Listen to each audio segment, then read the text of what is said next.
Good afternoon, and thanks again for joining us. Happy Friday and also happy Memorial Day weekend. Today I want to talk about where we are on our testing and highlight a new tool that will help people assess their symptoms and find a place to get tested. First, let's look at a couple of slides about our testing data. Yesterday, we got results of 6,543 new PCR tests and 1,438 serology tests. As you can see from this slide, the percent positivity from testing continues to trend downward. Statewide, it is at about 15%. And on this slide, you'll see the number of tests continues to trend upward. Both of these are good things. We know that there are simple steps that all of us can take and should to help stop the spread of this virus. We know they work, and we know that these guidelines will be part of our new normal as we continue to move forward. You've heard me say this before. Please wash your hands. Stay 6 feet away from other people, and wear a face covering in public. We know that when most people wear masks, that goes a long way toward reducing the spread of the disease. As I have said before, wearing a mask could literally save someone else's life. That is becoming clearer every day as we move further into managing this virus over the long term. Face coverings are an important part of the next steps, and we will have more to say about that next week, especially as we think about Phase 1 and Phase 2. I know everyone is wondering when Northern Virginia, Richmond, and Accomack County will be able to move into Phase 1, and when the rest of the state will move into Phase 2. We are in frequent communication with officials in those localities, and we'll have more information to share next week. But to be clear, the floor that we establish will not change.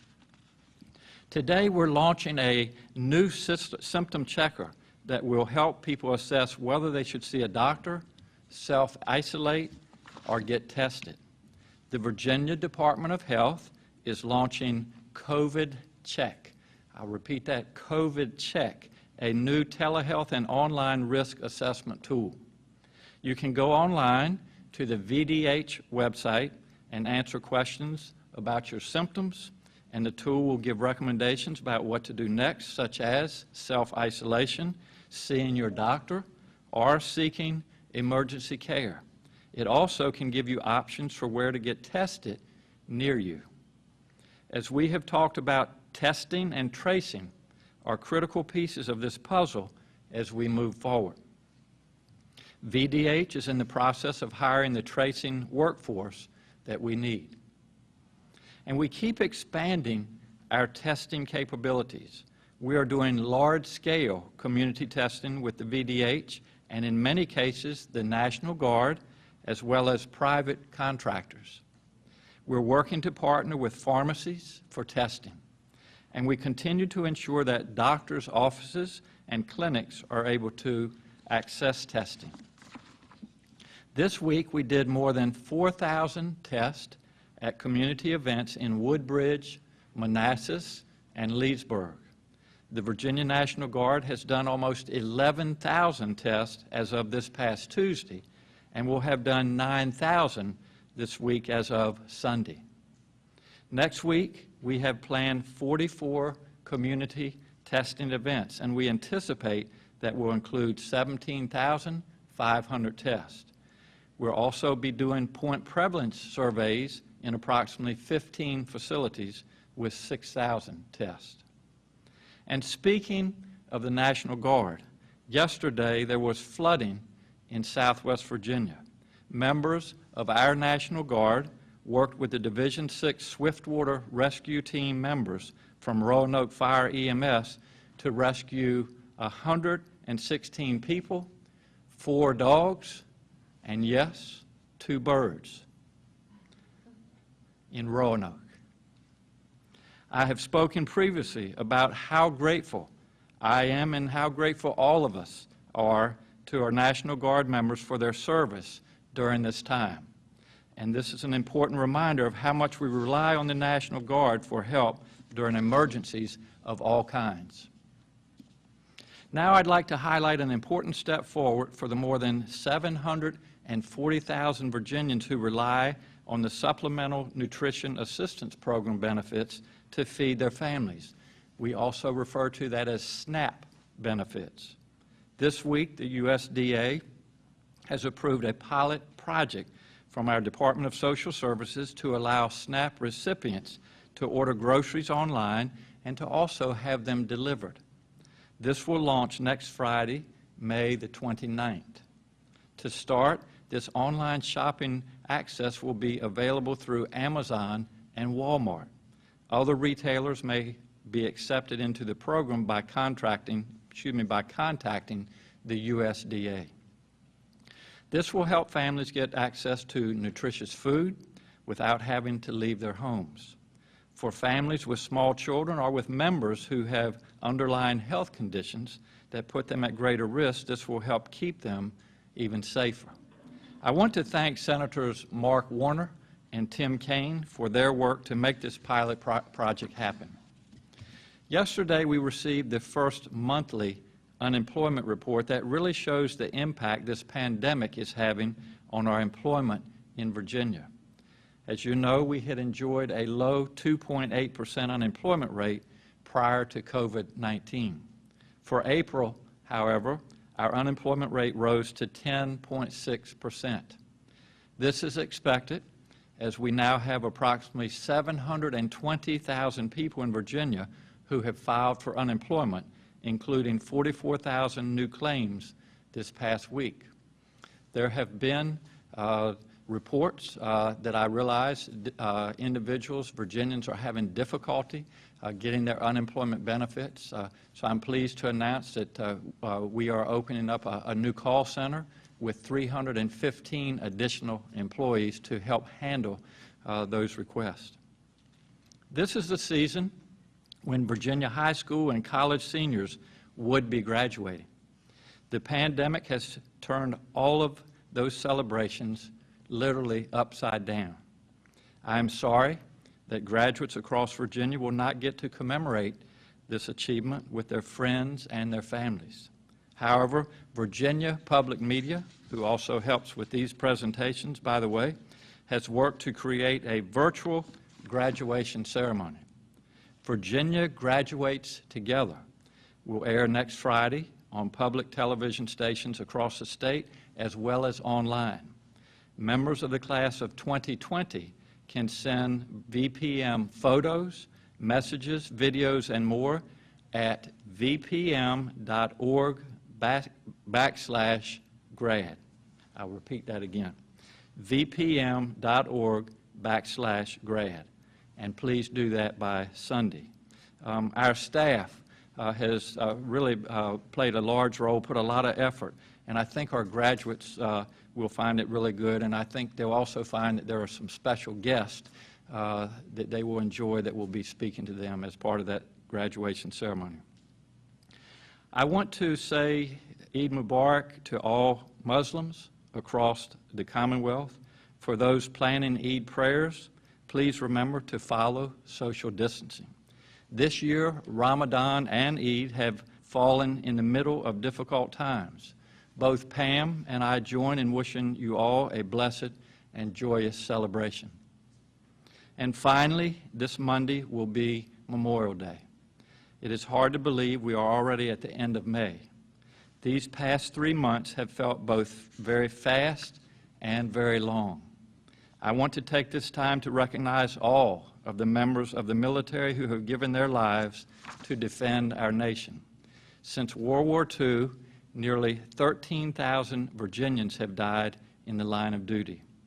As we head into the weekend and on Monday, I ask all of you to remember and reflect on those sacrifices and remember the loved ones left behind. Our flags will be at half-staff to honor their sacrifices. The Virginia War Memorial holds a Memorial Day ceremony every year. This year, it will be virtual, and I would encourage everyone to tune in to that ceremony on Monday morning at 10 a.m. Additionally, state flags will be flown at half-staff to honor people who have died from COVID-19 pandemic. They are our friends and our neighbors, and they leave behind families who love them, and we all mourn their loss. I want to remind Virginians of a couple of other safety issues as we head into this weekend. One, as I mentioned earlier, it has been raining a great deal across much of the Commonwealth, especially in the Southwest. That means rivers are up and flooding is possible. Be aware of river restrictions and local weather forecast. And two, even though this is normally a holiday weekend, we still need everyone to be smart and safe this weekend. Don't gather in large groups. Don't crowd parks or natural areas. Remember to maintain your social distancing, and please wear a face covering when you're out in public. Now I'll ask Dr. Norm Oliver to give us a health update, and then we'll be glad to take your questions. Dr. Oliver. Thank you, Governor. Briefly on the case report for today, we currently have 34,950 cases of COVID-19 as our total number of cases. That's 813 new cases in the last 24-hour reporting period. The total deaths stand at 1,136. That's an increase of 37. Governor Northam mentioned the number of PCR and serology tests that we had in the last reporting period. African American cases stand at a total of 5,285, which is about 22% of all of our cases. The deaths among African Americans stands at 234, which is about 24%. For Latinx people, the cases stand at 10,977, or about 47%, and the deaths in that community at 90, which is about 10%. Thank you.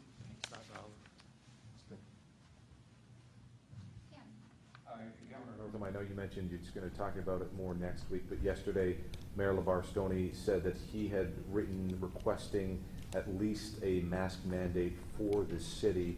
Have you made a decision on that request, and can you say whether or not you would grant this or potentially for the statewide level as well? Yeah, the question is about the wearing of facial protection, and Cam, I appreciate that question, and I spoke with our mayor earlier today and also received a letter from him, and I applaud the mayor for wanting to do what's safe in our city of Richmond. We also know, as I mentioned earlier, that facial protection is one of the ways that we stop the spread of this virus. So we have been talking about this for a number of days.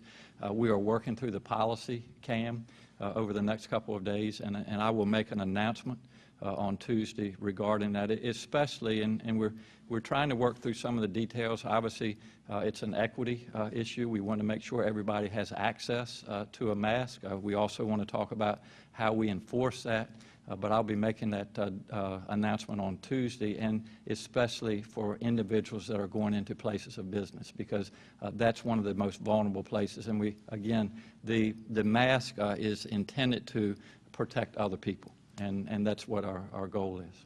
And is that decision for Richmond or for the state? That will be for all of Virginia. For all of Virginia. Yes, thank you for clarifying that. Whitney Evans, VPM. Hi, Governor. There have been some questions about whether the work search requirement for unemployment benefits will be reinstated. Do you have a plan to bring that back? And how concerned are you about the unemployment trust fund being depleted? Megan Healy is going to come up. What was the second? Work search requirement? Okay. Unemployment trust fund. Yes. Thank you for that question. First, I'll talk about the work search requirement. During usual regular unemployment insurance, that if someone has been laid off, that they are required to search for a job. And then we have a technology system that looks at when you've applied for a job, as well as if you're in training. That currently, the governor has waived that, and it's going to be continued to waive until we actually open up our workforce centers. We have 61 of them, and I want to make sure that Virginians, when they do a work search, that there's someone there to make sure that hold their hand and help them with resume building, as well as how to search for jobs as well. And so those centers are not open, and so we're working on what that plan looks like. They're still, you can go through the technology. You can still call them, but they're working remotely. The second question is about the Unemployment Insurance Trust Fund. And this is about 80% of our employers pay into this trust fund by unemployment insurance tax, and it's very low because we follow guidelines from Federal Department of Labor, and so we get a 90% cut off that. A lot of the unemployment is the $600 extra per week, and also the Pandemic Unemployment Assistance Program, which is for our gig workers. That directly comes from the federal government, so that money is not coming out of the trust. We are spending a lot of that trust, and so we've asked the federal government, the governor, multiple times to the congressional delegation to add support to make sure that we can backfill that unemployment insurance trust. And we're not sure, we're still watching it. We can't borrow money currently from the federal government, but we're looking at how we're going to pay that back, and we're not going to make that decision probably for a couple months. Thanks, Meg.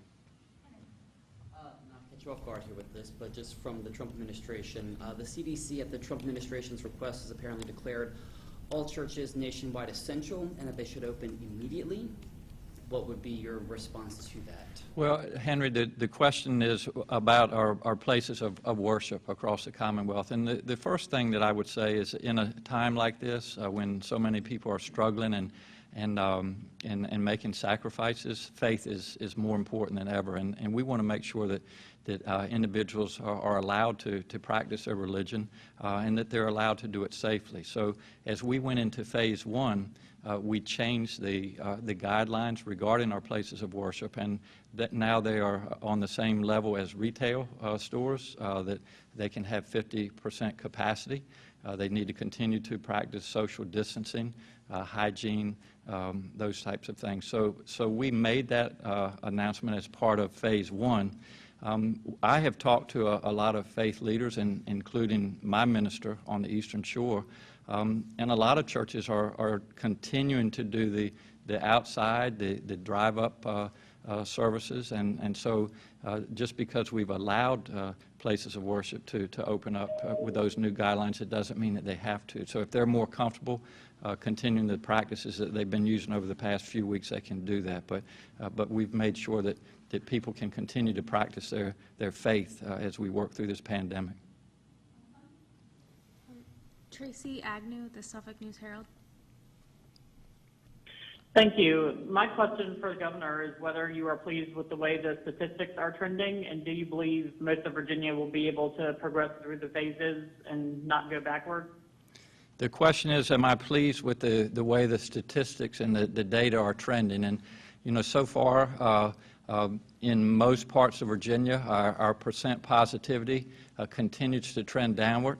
We're still watching very closely with the leaders in Northern Virginia what those numbers are doing, as well as the Eastern Shore and here in Richmond. In addition to the percent positivity, we also use other metrics that we have talked about in the past.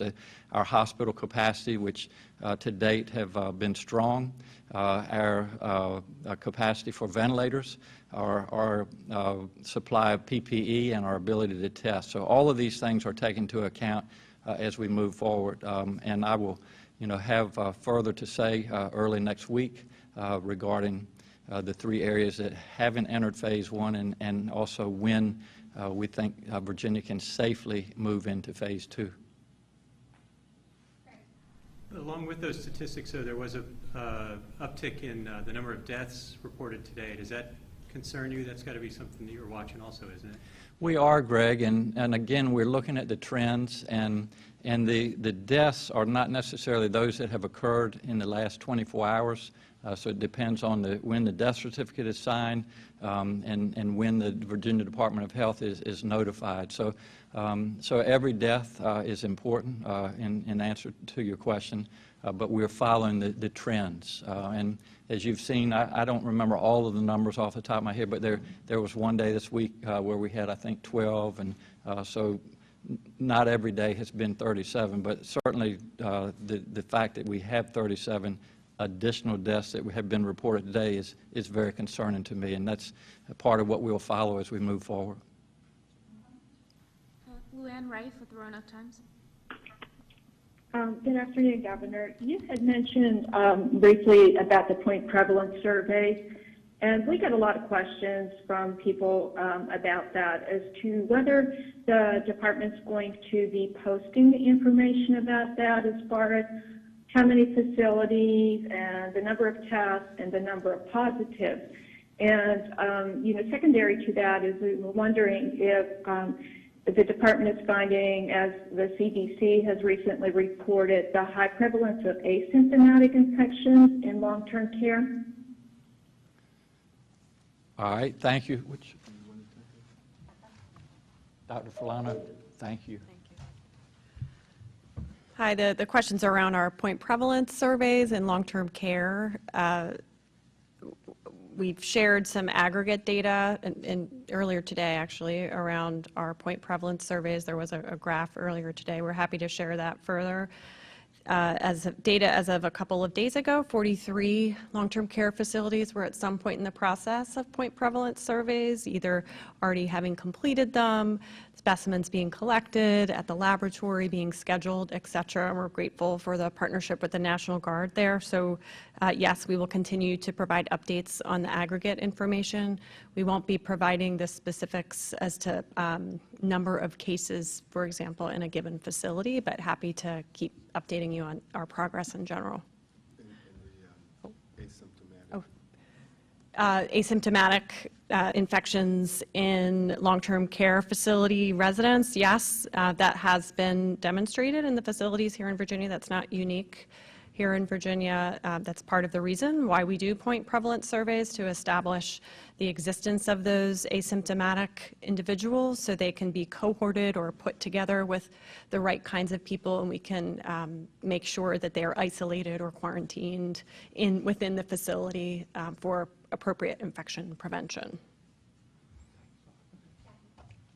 Yeah, obviously Memorial Day weekend's really busy for travel. I'm wondering if you have anything specific to say to people who are still in those areas like Richmond that are closed, and if they shouldn't be traveling outside of their city or region if they're under a stay-at-home order. The question is those that are traveling and maybe visiting Richmond or the Eastern Shore, Accomack County specifically, and Northern Virginia, and they are reminded that those three areas that we refer to are still under the stay-at-home order. So unless it's essential that they need to be out, we don't expect people to be traveling in those particular areas. Well, and maybe you said this, but just to be clear, I'm saying for people that live in Richmond and in Northern Virginia and traveling outside to, say, Virginia Beach, should they not be doing that, given that Richmond is still under a stay-at-home order? They are still under the stay-at-home order, so we would encourage them to abide by those guidelines. Yes. Max Thornberry with the Northern Virginia Daily. Yeah, Governor, I've got a question about reopening in different areas of the Commonwealth. With Northern Virginia a week out from being eligible to open under phase one if numbers continue to trend, I think that will overlap with other places being technically allowed to go into phase two if numbers allow for that. Is there a chance that we're going to see different parts of the Commonwealth in 2-3 different stages of reopening, or will places will the entire Commonwealth be required to stay within a phase of each other, if that makes sense? I think I understand your question, and this is the reason that the question is, will certain areas of Virginia be able to move forward into phase two and phase three before others? And the answer to that is we have placed a floor, and I've done that to be consistent across Virginia, and I've had a number of requests. Can a part of this county or a town move forward more quickly? And the answer to that is we're not allowing that. We have the floor in place that we will maintain. Now, if individuals want to raise the ceiling, such as they have done in Northern Virginia, the Eastern Shore, and Richmond, then we will have those discussions, and upon their request, we'll make decisions. But as far as the floor, we're not going to change the floor.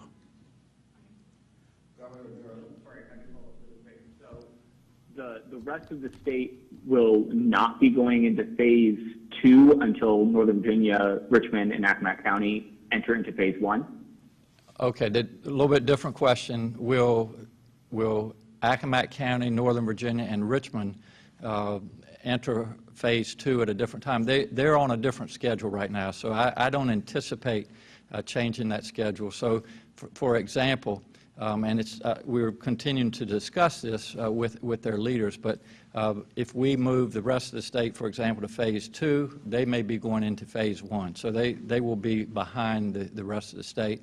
If they feel that that their numbers warrant moving into the phase with the rest of the state, then obviously we'll have that discussion. Governor, some folks are asking about a detailed number of active cases to be reported. Also wondering, could you report Virginians who have recovered from the virus? And then on sidebar, maybe for Dr. Polano, should toddlers, preteens, even teens wear a mask when they're out in public at grocery stores around the communities? Yeah, I'm going to let either Dr. Furlano or Dr. Oliver answer the first part of your question, but I would encourage children to wear facial protection when they're out and about in the public, and the reason is that they can contract the virus. They can. Some of them are symptomatic. As you know, we've had this vasculitis syndrome, but some of them are asymptomatic, and so in order to protect others, we would encourage them to wear masks as well.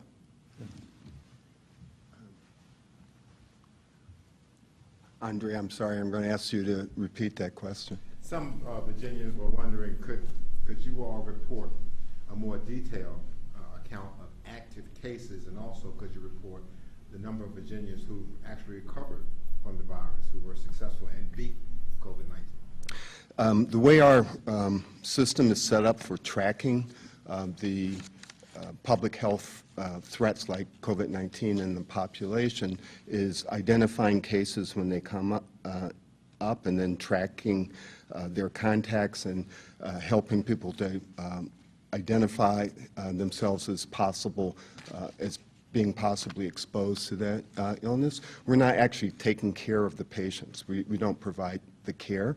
And I say that because we wouldn't necessarily therefore know about their recovery or not, because we're not taking care of them. As for providing more information on the active cases, we report the cases when we get them, and that's really the limit of what we do. I don't know what other information we could really provide around the case other than its location, which we do in terms of regions and districts, counties, and recently we've been reporting the locality as well. Thank you. Sure.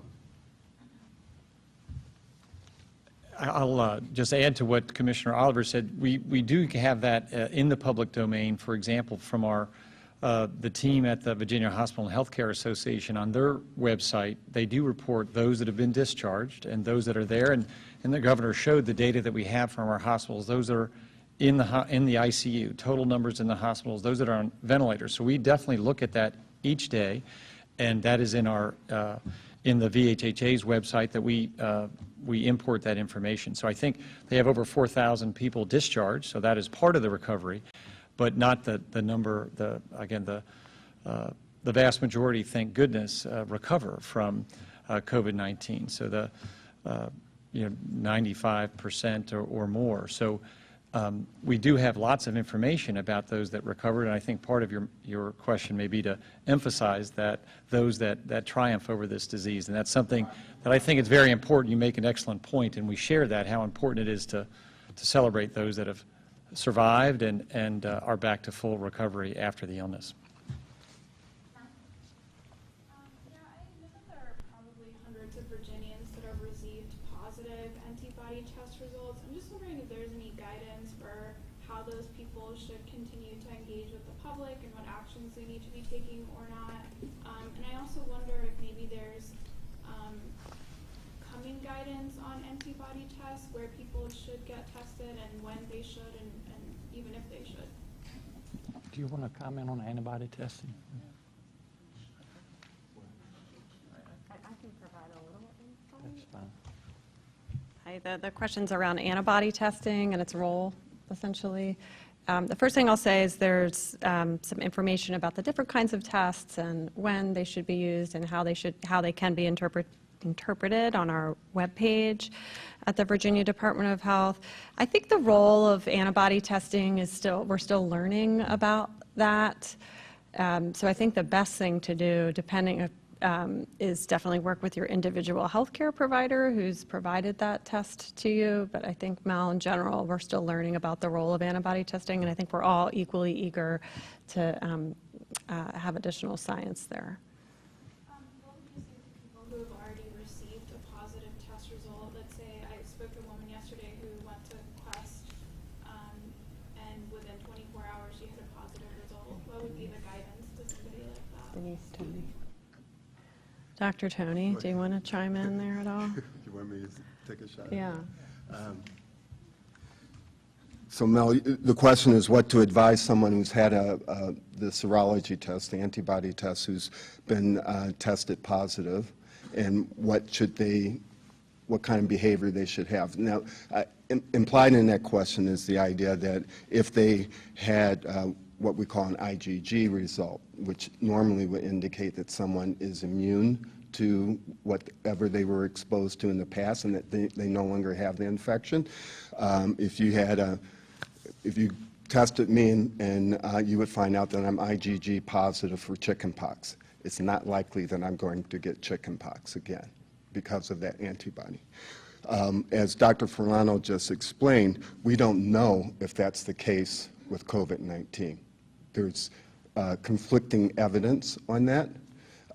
And so my advice to someone, and I would do this myself, if I had a positive antibody test to COVID-19, I would still be obsessive about washing my hands, covering my face when I'm in public and I can't be socially distant, and practicing social distancing in other ways. In other words, acting as though I could still get COVID-19 because we don't know whether or not having IgG to COVID-19 protects you at this point.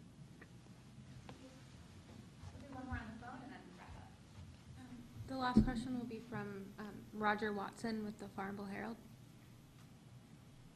Thank you. This question is for Secretary Moran. In a release about staying safe this Memorial Day, you're quoted as saying that triple-digit speeds put everyone at risk. I'm wondering if you can elaborate further on that as far as how often people are driving at excessive speeds during the pandemic and how big of a problem that has been. Speed, I don't know what kind of car they have. Well, good afternoon. The question with respect to triple-digit speeds on our highways, and really an appropriate question for the eve of Friday of Memorial Weekend. The state police just issued a warning. They will be on the roads, so to all of you listening and hearing our voice, let us tell you, please slow down.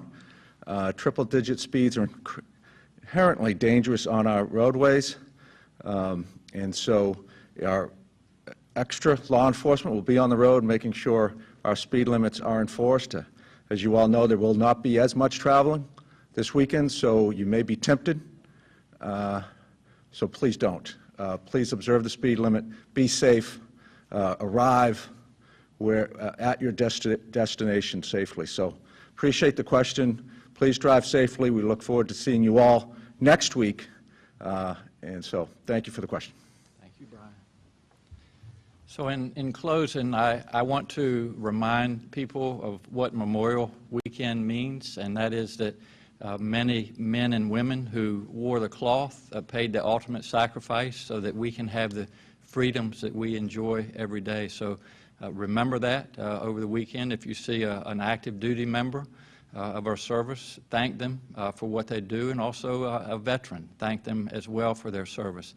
We talked a bit earlier today about the importance of wearing face masks, the facial protection, and we are working on the policy of that this weekend, but I always like to give my fellow Virginians some homework on Friday afternoon, and so your homework this weekend is to, first of all, have a safe and peaceful weekend, but also make plans for you and your other family members to have facial protection. And These are available at a lot of different areas across Virginia.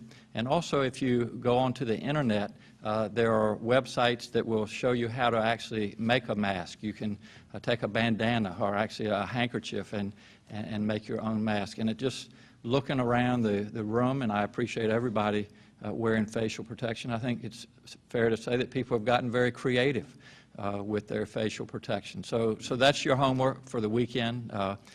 Be ready on Tuesday to go out and about in your business when it's essential with facial protection. We will make that announcement on Tuesday, but please be safe, as Secretary Moran said, this weekend, and enjoy your family, and we look forward to being with you on Tuesday afternoon. Thank you very much.